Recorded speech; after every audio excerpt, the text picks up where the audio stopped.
Sir, what's the the school stance on like birth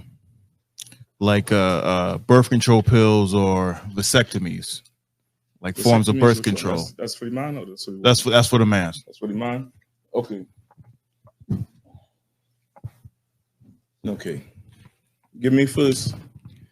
Give me 2 Corinthians 3.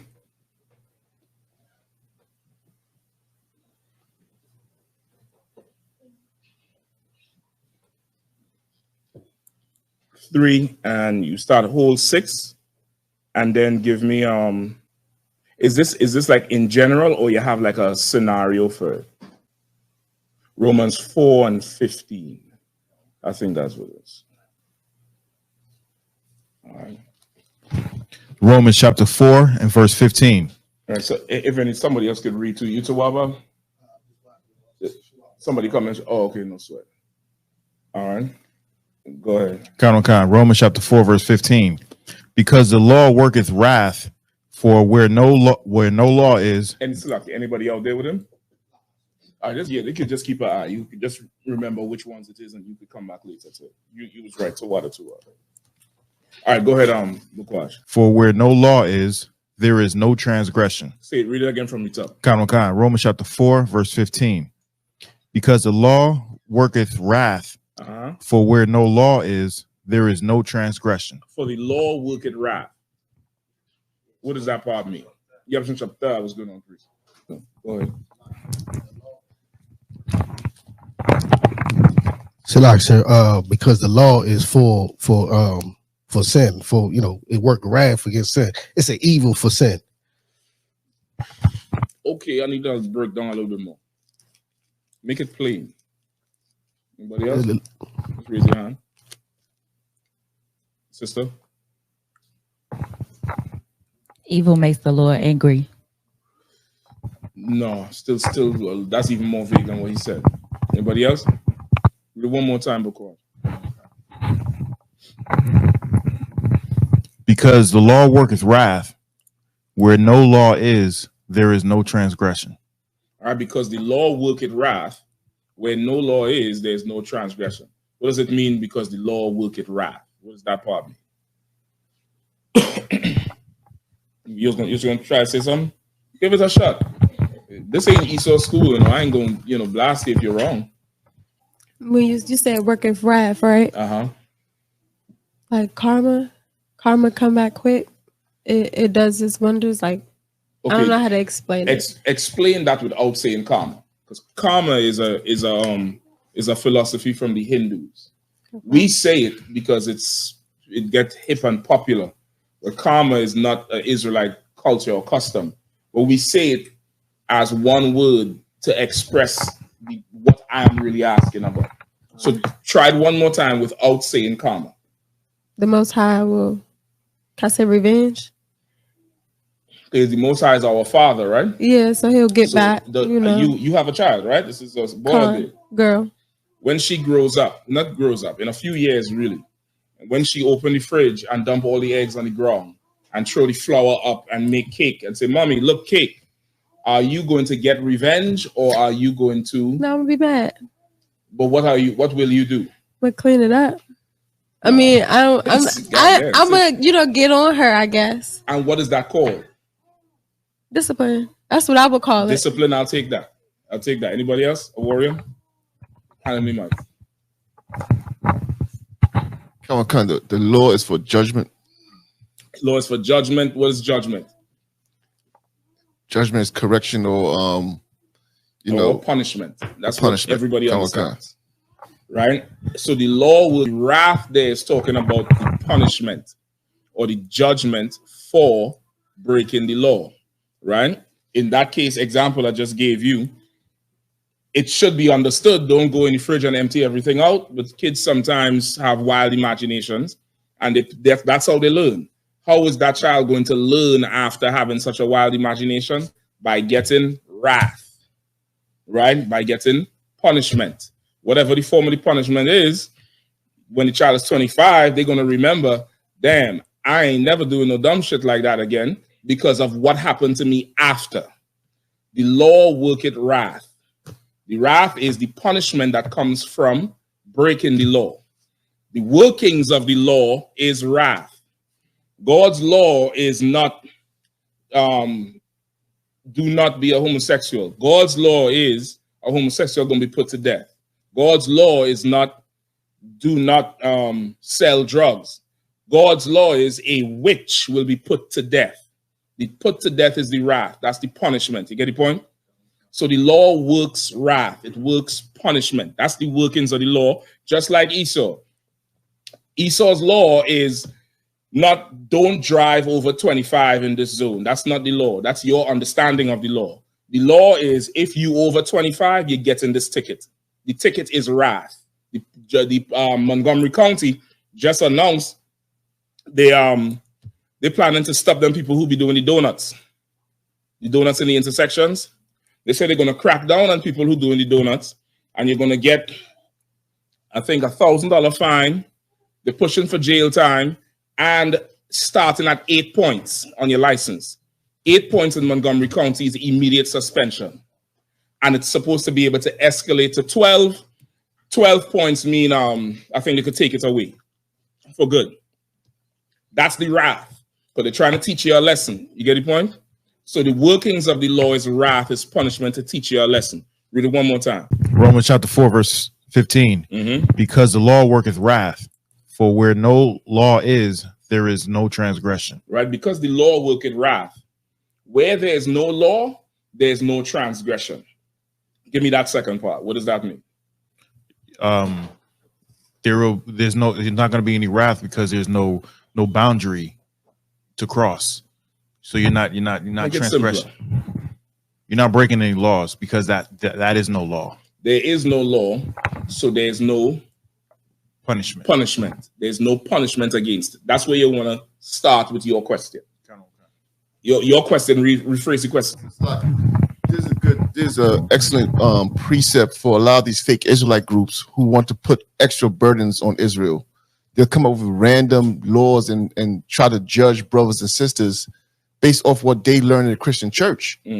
But like Jeremiah Muhammad always said, when asking the question, you ask, is it lawful? Because now you have to find the law. That's it. That's where you want to do. You're supposed to go about to establish your own righteousness. You get the point? The God's law is not personal. It's not personal. It's His law. So you start there. Shepard? So like when the Pharisees saw the disciples not wash their hands, and they wanted to talk about them, you know what I'm saying? Like there's no law against that. You know what I mean? Exactly. That's a custom of man. Custom. Right? So there's no law, there's no sin. That's where you want to start with something like this. All right? Where there is no law, there is no sin. Right? So rephrase the question one more time so we can get it back. It was about the birth control, right? Birth control. Like what's the stance on birth control and the surgical one, right? The vasectomy, right? So the stance is where there's no law, there's no sin. It's not unlawful. That's where you first start. And just like what Officer Warren was saying, there's a ton of Christians who wear fringes and say shalom that will start to pull in things from the world to make it seem like that's God's righteousness, and that's not. That's your personal righteousness. Meaning that's how you personally want to, what you want to do, and that makes you feel complete in some way. And that's fine. Everybody have a certain personal limit that you could exercise as you be part of the nation, as you be under God's law. You want to wear blue all the time, you want to wear black all the time, that's fine. But the minute you make that a mandatory thing, that's the judgment, not judgment, that justifies someone, or that makes someone good or not good, that's something else you do it. You get the point? So everybody has that, and you could do that. You have your free reign to do that. Now, give me the other precept I wanted. What called for first? 2 Corinthians 3, right? No sweat. That'll work. This is 2 Corinthians chapter 3, verse 6. Who also hath made us able ministers of the New Testament, not of the letter, but of the Spirit. For the letter killeth, but the Spirit giveth life. All right, read it one more time. 2 Corinthians chapter 3, verse 6. Okay, start at 4. Count on 2 Corinthians chapter 3, verse 4. And such trust have we through Christ to Godward. Not that we are sufficient of ourselves to think anything as of ourselves, but our sufficiencies is of God. Right. This is the trust we have towards the God, towards the Most High. That's why it says to Godward, right? That we are sufficient because of Him, not on our own strength. You get the point? The Lord is the one who, you know, have you doing whatever. And you'll see it. You see it a lot this year in the Passover, where there was so much of the Passover that really, I would say maybe 80% of the Passover was able to be undertaken by the school itself. You understand? Officer Nakamaya, give him a hand. He was doing the lamb and the bread. You know what I mean? With Bukwash and Kagar doing the lamb and the bread. Captain Akkad provided the whole security, right? He had the whole security for the special guest, the China Monegil. That was done in-house. That was a, you know, we didn't have to contract some external security company for that. You get the point? The transfer, all that was provided. It was done in-house. Why? Because when you're in the world, you're a slave to the oppressor. And the skills you have, you get it because you're trying to eat. When you come in the truth, you start developing other skills or perfecting the skills you have, not because you're trying to eat, but because you're trying to build a nation. And them skills come from the Lord. You get the point? Them gifts you start having come from the Lord. And it flourishes because you're doing this not for yourself, not for self-sufficiency, but for the nation. You get the point? And it grows. The Lord is going to increase it because you're doing this for His people, for His will. All right? Keep going. Khan, verse 6. Who also hath made us able ministers of the New Testament, not of the letter, but of the Spirit. Are you able to read loud, or the mic is going to blow? My mic is going to kind of blow. All right, no, sir. It's like it, sir. It's still Wednesday here in the online, and you're hearing in the class. Khan. 2 Corinthians chapter 2, verse 6. 3, verse 6. It's like it. 2 Corinthians chapter 3, verse 6. Who also have made us able ministers of the New Testament, not of the letter, but of the Spirit.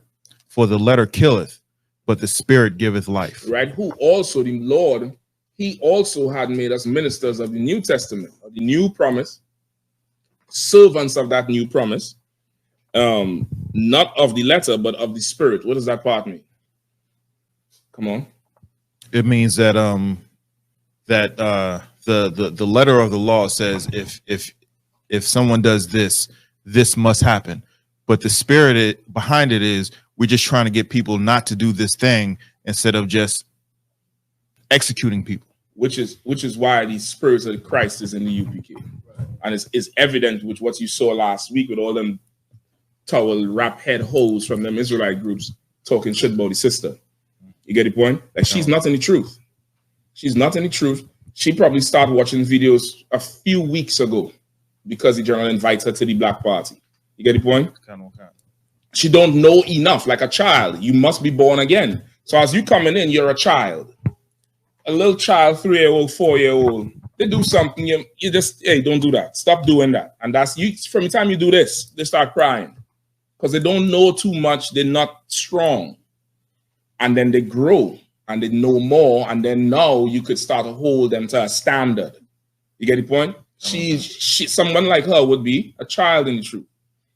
They wouldn't try to exercise the letter of the law on her versus the spirit of the law.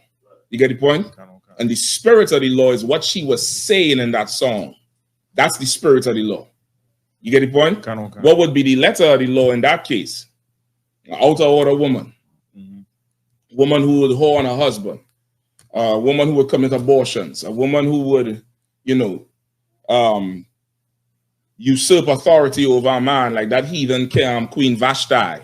You get the point? You remember Vashti? She tried to usurp authority and get all the women to rise up against their husband. That heathen put her in a tower somewhere and she was never heard of again. You get the point? Like, there's something for when you want to go that route. But the spirit of the law is that. The Lord wants us to have the spirit of it. He doesn't want us to have the letter. Like any father, any child, you have children, The last thing you want to do is break your children. The last thing you want to do is beat them. You will do it because of the job. But you don't want to do that. You would much rather what? You would much rather the child have wisdom and understanding and do the things that they're supposed to be doing. You'd much rather the child just obey you. Right. That the child has understanding of what you want. That the child takes on your spirit. You don't have to be here, but when you're not there, nah, so-and-so ain't gonna like me doing this. You get the point? You want them to take on your spirit now. So now there's no need for the letter of the law, the wrath, which is the belt. Now they have your spirit. You get the point? That's what the Lord wants from us. So now keep reading after the spirit. Read the scripture again from the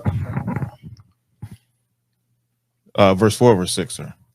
6. Khan, 2 Corinthians chapter 3, verse 6. Who also hath made us able ministers of the New Testament, not of the letter, but of the spirit. For the letter killeth, but the spirit giveth life. Right? Because the letter killeth, but the spirit gives life. You get the point? The spirit is supposed to quicken and give life to something and wake it up and get it, breathing again and get it rolling again. The letter of the law is supposed to end it. So now understanding them too, Romans 3 and this one, where there's no law, there's no sin. In addition to that, the Lord prefers you to have the spirit of him and the spirit of the law versus he having to now come in and execute the judgment of the law. You understand? So now what is the spirit of the law, what the Lord wants, apply to your situation? That's how you approach it. First off, is there a law against this? La. Now, just because it's lawful doesn't make it expedient. La, that's also in the scriptures. So now you want to check, is this in the spirit? You get the point? So now that's where it would come on a case-by-case basis, your question. Is birth control and vasectomies, what's the stance? It's not unlawful, it's not a sin. You could do it for various reasons, for many different reasons. One is, most obvious, you're trying to not get pregnant, right? For a sister, she might take the birth control, brother get the vasectomy. I don't know why brother would get a vasectomy in the first place. You should never shut that factory down, ever. Them doors stay open. That's a 24/7 factory you're running. Them things should stay open. As long as Planned Parenthood stays open, you should stay open for business. We competing. That's KFC and McDonald's. We competing for business. I got the $9.99 special going on right now. $9.99 for 20. That's all dropping them. 20. You should never close them doors. You always have employees. In fact, the lights always on. It's the best factory in the world. You should never do it. And of course, if you have some medical issue and you have to get it done, just get some counsel before you do it. You get the point? I would never advise a brother to do it. You never know. It's like, you have it's different states in America, you could have a firearm, right? Why you want to give away your gun and your bullets? You might need it one day, right? All right then. You might need some shots to run out of that damn barrel one day, brother. It might save your life. It might do something for you. So I would advise a brother to never do it. You get the point? You don't have to use it, but to cut it all the way off, that's a little bit extreme. That's a little extreme. The scripture do say if thy right hand offend thee, cut it off. Not in that case. Let that shit keep offending you if that's the case. You know what I mean? Get counsel.